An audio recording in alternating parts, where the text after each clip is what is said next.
Yan po ang buhay police. Yan. Pagkagaling sa biyahe, nagbibihis. Yan po. Saan ka pa galing, boss? Quezon City, sir. Okay, mga ilang oras yung binibiyahe mula rito hanggang Upan. Yan, dito 40 minutes. Ayan po. Pagkagaling sa bahay, yan po yung mga dala niya. May dala pa. Isda ba to? Dahil, sir. Ayan po, medyo baong pa sang isda. Oh. Ayan po, ganyan po yung buhay ng pulis. Oh. Ay, pagkabiyahe, pagdating dito, ayan, bihis ka agad. Oh. Nag-rig na po. Ngayon, saan yung duty mo? Bang, sir, sentinel pa. Ayun, oh, sentinel pa rin po.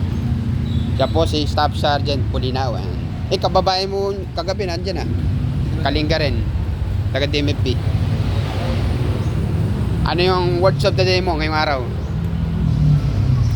Word of the day. Yung masasabi mo sa mga kapwa natin pulis. Tuloy lang ang serbisyo. Ayan. Sa pamilya at sa bayan. Ayan. Ayan. Ayan po, isang mapagpaalang hapon po sa inyo lahat. Ngayon po, natin tayo sa Post Oswa. Post 1, dito sa may pinaka-gate ng Eastern Police District. Ayan, kakausapin po natin yung isa sa pinakamatigas na duty sentinel ng EPD, si Staff Sergeant Bulinaw. Ito. Kasi tinatanong ko sa kanya, ano ba buhay police nung time na siya nag-a-apply? Ito, pakinggan po natin. Honda, sir.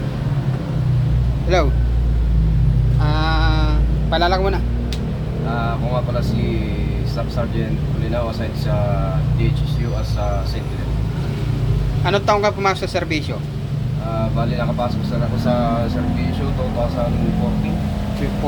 14 ano? 2014-02. Ano pa na ba siya? Class Mapitagan. Ayun, Mapitagan. Yung nag-a-apply ka ng police, ano yung pinaka-challenge siya yun? Saan ka nahirapan? Yung cancer, syempre galing probinsya, ang mahirap dyan yung gastusin. Ano ba probinsya mo? Shoutout mo naman po. Shoutout sa Kalinga Boys. Ayan. Yung sa'yo, yung nag-apply ka dito sa NCRPO, yung pagbaba mo rito, kasi galing kang Kalinga eh. Kasi pag galing sa probinsya, pre, hindi mo masyadong alam dito sa NCR. Ang impression sa'yo, wala kang alam dito sa NCR. Pero ang impression nila sa Highlanders, malalakas. Yung during nag-apply ka na sa NCRPO, ito dito, saan ka nahirapan mag-adjust? Doon ba sa pagpaprocess o doon sa paligid na nakakonsen? Yung cancer, sa pressure, yung mga siguro. Kasi halo-halo. Yung makipag-halo-bilo.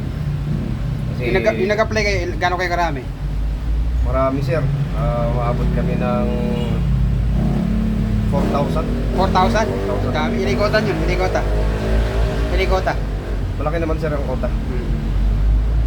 Yung nalaman mo na nakapasa ka na, yung nasa list ka na na magtitikot, ano nararamdaman mo? Siyempre, sir, masaya at makakatulong tayo sa cancer, pamilya. Unang mo sinabihin, yung nalaman mo nakapasa ka? Yung kwan ko po, sir, yung nanay ko, kasi yun na lang ang kwan namin, natitira. Kasi yung father ko, talagang namatay. Sabi, ulila na pala yung nanay mo? Opo, Nanay mo nasa probinsya? nasa ko. Yung nakapasok ko na sa pulis, ano na yung naging motivation mo? Yung cancer, siyempre, may mga kapatid pa ako na nag-aaral. Ay, ikaw nagpaaral? Opo, sir. Ilan pa yung magkakapatid? Bali, 4 po kasi. Apat. Kung hindi nyo pa na itatanong kasi i-Staff Sergeant Bulinaw po siya po yung nag-duty ng New Year. Ito po siya yung interview natin nagnganga. Marami nagko-comment, sabi niya, pampatibay na ng ngipin. Saan mo ba natutunan yung pagnganga? Bali po sa concert sa amin din, bali tradisyon na rin, culture. Marami naganganga sa amin. Pampakon din, sir. Sa pampainit sa katawan, pagising, ganyan. Hindi ba hinigpit yung pagnganga sa dito sa Manila o sa kasi parang wala bang ordinansa sa nagnganga kasi daw wala naman, sir. kasi daw nagiging pula daw yung paligid pagka daw may nagnganga. Totoo ba yan? Oo, sir, pag nagumpukan yan, basta concern importante, dumura sa Hindi, siguro yung Gilid. nasa disiplina na ng nagnganganga, no? Sir. Kasi iba dumudura lang eh. Lagi sa sir. Siya po hindi eh. Bakit po ng ganito? Kaya po, baka mapagkamala yung sukang, ano to, sukang tuba, no? Hindi po yung pinagsuka ng nganga. Paano kung halimbawa naubos yung supply nyo ng nganga, saan kayo kumuha? May nagbebenta naman po dito sa palengke sir. Pasig, yan, tapos sa Bikutan. Ayan. Mas maganda ba yung nganga kaysa sigarilyo? Sa akin sir, mas maganda yung nga sa akin kaysa sa sigarilyo. Mas malakas ba tama ng nganga o talagang pampagising na talaga? First time ko sir, nakakainom po yan. Pero nasanay din. Ano yung ma-advise mo sa mga galing probinsya na gusto mag-apply sa PNP?